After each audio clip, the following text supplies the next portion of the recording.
At Matthew's engagement party, my father growled, "He's a wretched leech, always tossing money to get noticed." I smirked and replied, "Just wait and watch the chaos unfold." I then displayed evidence of their $13,000 con on a massive 12-foot screen for all to see. "Come on, Robert," my brother Matthew laughed, his voice carrying across the room, loud enough for every guest to hear. "Double it to $26,000 if you want an invite." The crowd, our cousins, Amanda's friends, burst into laughter, exchanging knowing glances. My cheeks flushed with the familiar sting of humiliation, but I kept my composure, wearing the same practiced smile I'd mastered over years, a mask to hide my pain. Just moments before, I'd announced my gift to the couple, a $13,000 contribution toward their sleek new luxury car. It was a gesture I'd saved for, a way to show my support. But to Matthew, it wasn't generosity. It was a chance to mock me. To him, it was a tool for control, something to ridicule. Amanda, his fiancée, stood beside him, gripping his arm and letting out an uneasy chuckle. "Oh, Matthew, stop it, he's just teasing," she murmured, but his eyes held no trace of humor. He meant every word. From the other side of the room, my father raised his glass. "That's Robert for you, always trying to buy his way in. Some things never change." His smile was wide, all teeth, but his gaze was icy. My mother sipped her wine, her eyes fixed on the table, pretending she heard nothing. She was a master at acting like everything was fine. The weight of it all came crashing back, the same heavy feeling I'd carried for years. I thought of the times I'd paid the bills when Dad was jobless, covered Mom's medical expenses without being asked, and sent Matthew money during college. Loans he never intended to repay. I was always the fixer, the helper, the one footing the bill, the one they took for granted. But not tonight. I cleared my throat, my voice steady despite my trembling hands. "You're right, Matthew. $13,000 isn't enough." I pulled out my phone, tapped a few times, and met his gaze, still smiling. "So I canceled the payment." The room fell silent. Matthew's grin vanished. The laughter died. His friends exchanged confused looks. Whispers rippled through the crowd, growing louder. "You did what?" Matthew asked, his voice shaky. "I canceled it," I repeated. I turned to the large screen behind me, meant for their engagement photos. I had other plans. With a tap on my phone, the screen glowed with something else. Text messages from Matthew. "I don't even want him here, but Mom's forcing me to invite him.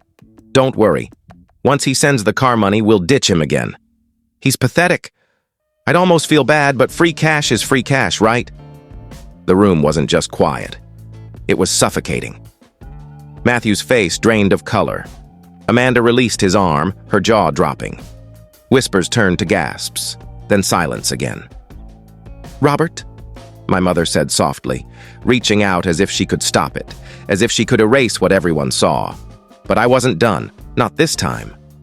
I stepped forward, raising my voice. "Matthew, I'm finished. Finished being your bank. Finished being your punchline." I pulled an envelope from my jacket.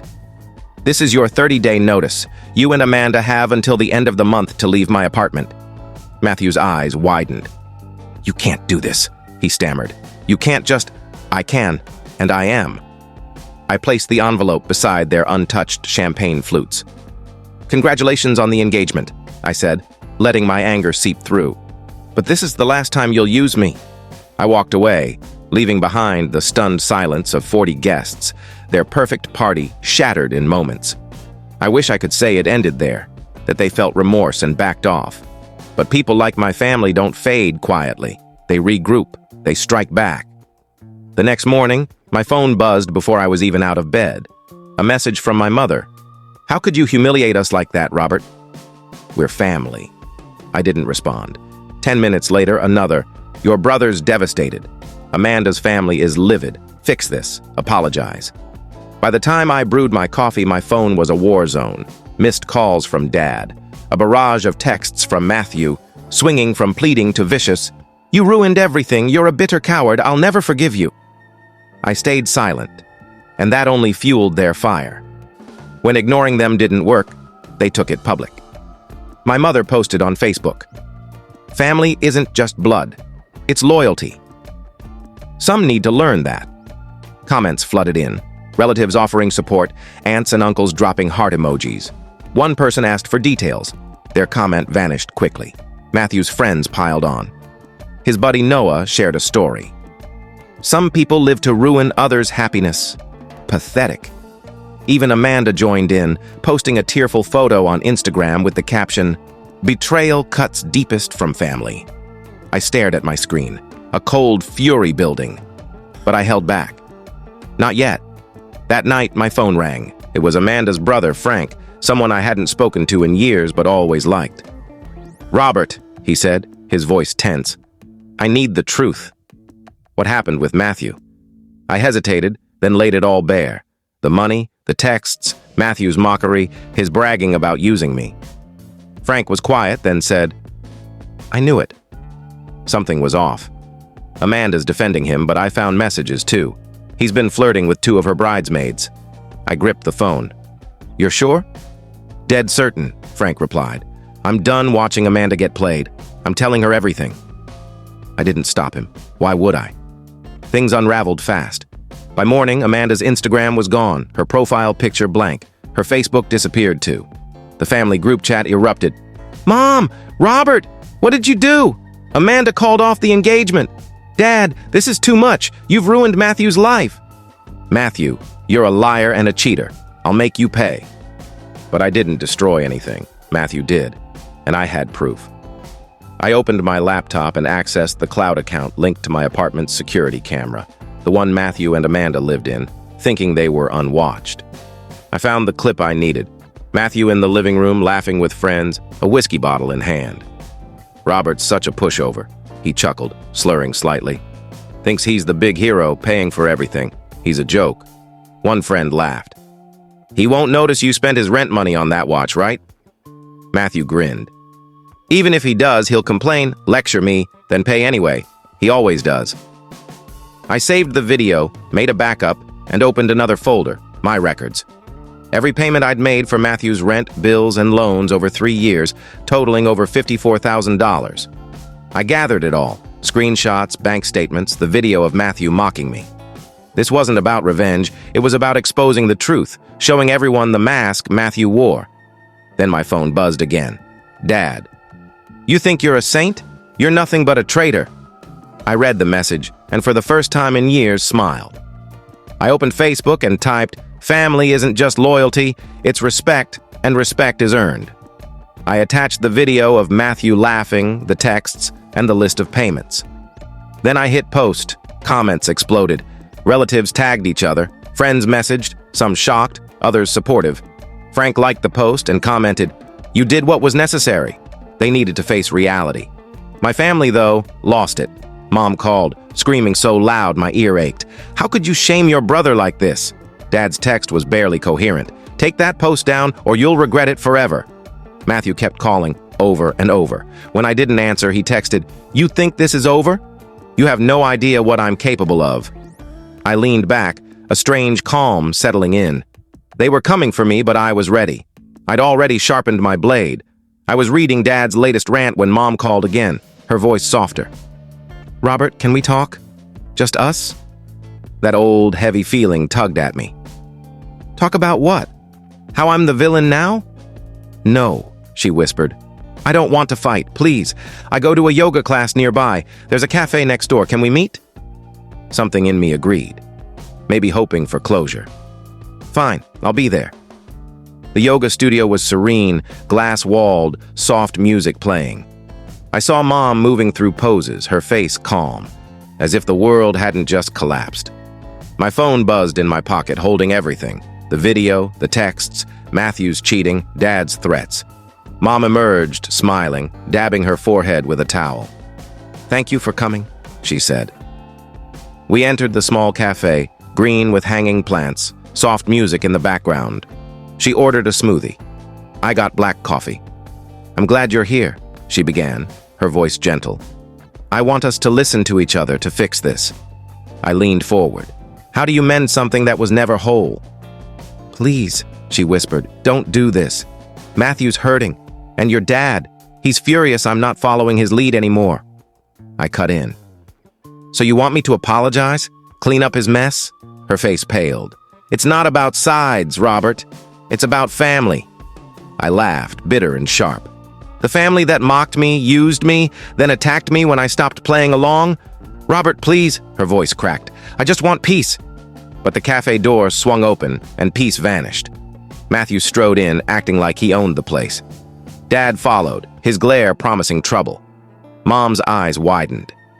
You weren't supposed to. Save it, Mom, Matthew snapped, pulling out a chair. Your little chat needs some honesty. Yeah, Dad growled, sitting beside me. Let's end this, Robert. You've already made us look like idiots. I looked at Mom. Her calm was gone, replaced by panic. What's wrong? Matthew sneered. Not so brave now? Out of lies? I sipped my coffee, bitter and hot, staying cool. Like the lie where you called me pathetic? Or where you said Amanda was too dumb to catch you cheating? Matthew's smirk faltered. Shut up. No one's buying your garbage. I don't care who believes me, I said evenly. I care about what's true. True? Dad leaned in, voice dripping with venom. Here's truth. You're a selfish brat who betrayed his own. Think you're above us? I think I'm done with your games. Games? Matthew laughed, leaning back. You've always been a pathetic loser, trying to buy love. I smiled calmly. A loser? I pulled out my phone, tapped a few times, and the cafe's TV, usually showing workout clips, lit up with Matthew's voice.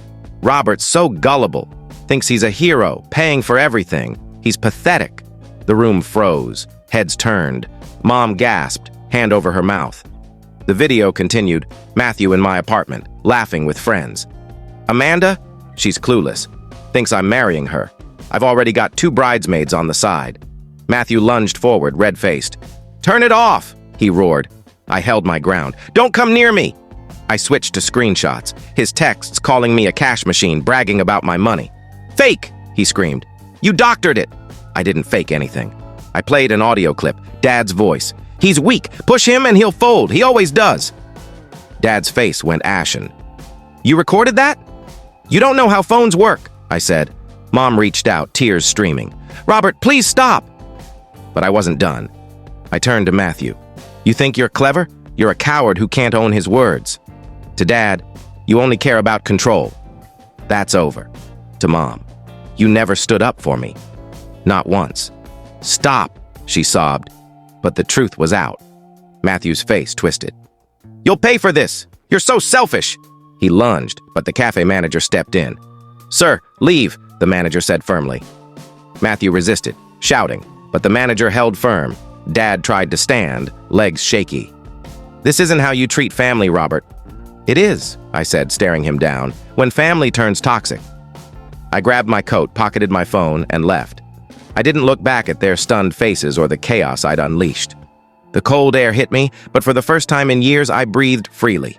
At home, the silence was soothing. No yelling, no manipulative texts, just the hum of the fridge and rain on the window. My phone lit up. Dad.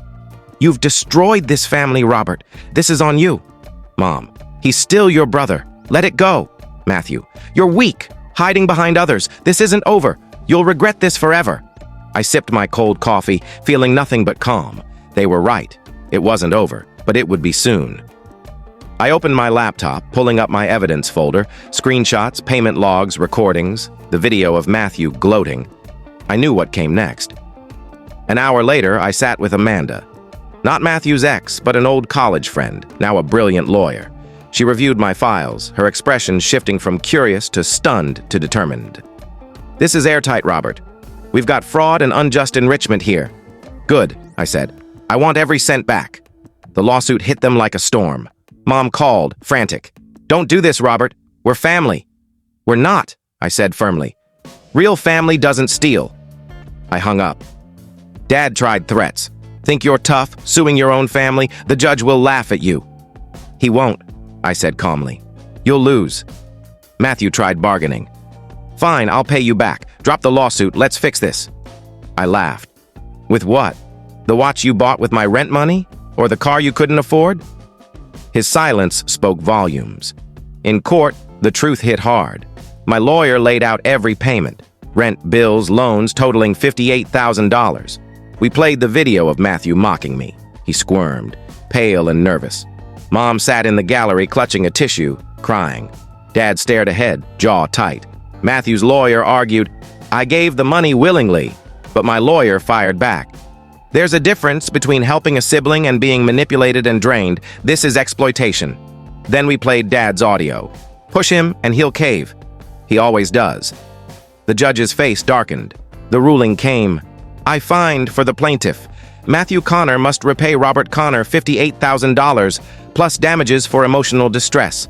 His actions were a gross betrayal of trust. Matthew's face went blank. Dad's hands clenched. I stood, a weight lifting off me. I was free. The fallout was swift. Matthew begged to settle, offering partial payments. I blocked him. Dad left a venomous voicemail, calling me a traitor. I deleted it. Mom showed up at my apartment sobbing, banging on the door.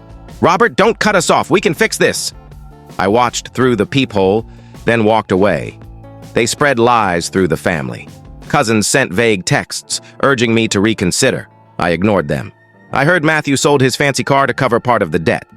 Dad dipped into his retirement savings, but it wasn't enough. They tried claiming financial hardship in court. My lawyer shut it down. "Your son funded your lifestyle while you mocked him. Pay up." Ed. A month later, the first payment hit my account. Cold, scheduled. Every dollar reminded me not of loss, but of what I'd reclaimed. I paid off my student loans, invested wisely, bought a fuel-efficient car, and joined a gym. I focused on myself for once. The real reward? Silence. No more desperate calls, no more manipulation, no more blame. One day, I saw Amanda, Matthew's ex, at a cafe. She waved me over, her smile soft. "I'm sorry," she said. "You don't need to be," I replied. We talked. She'd left Matthew, found peace. I was doing the same. But winning didn't feel like victory. It felt like losing a part of myself I'd fought to keep. Maybe I wasn't just fighting them, but my fear of being alone.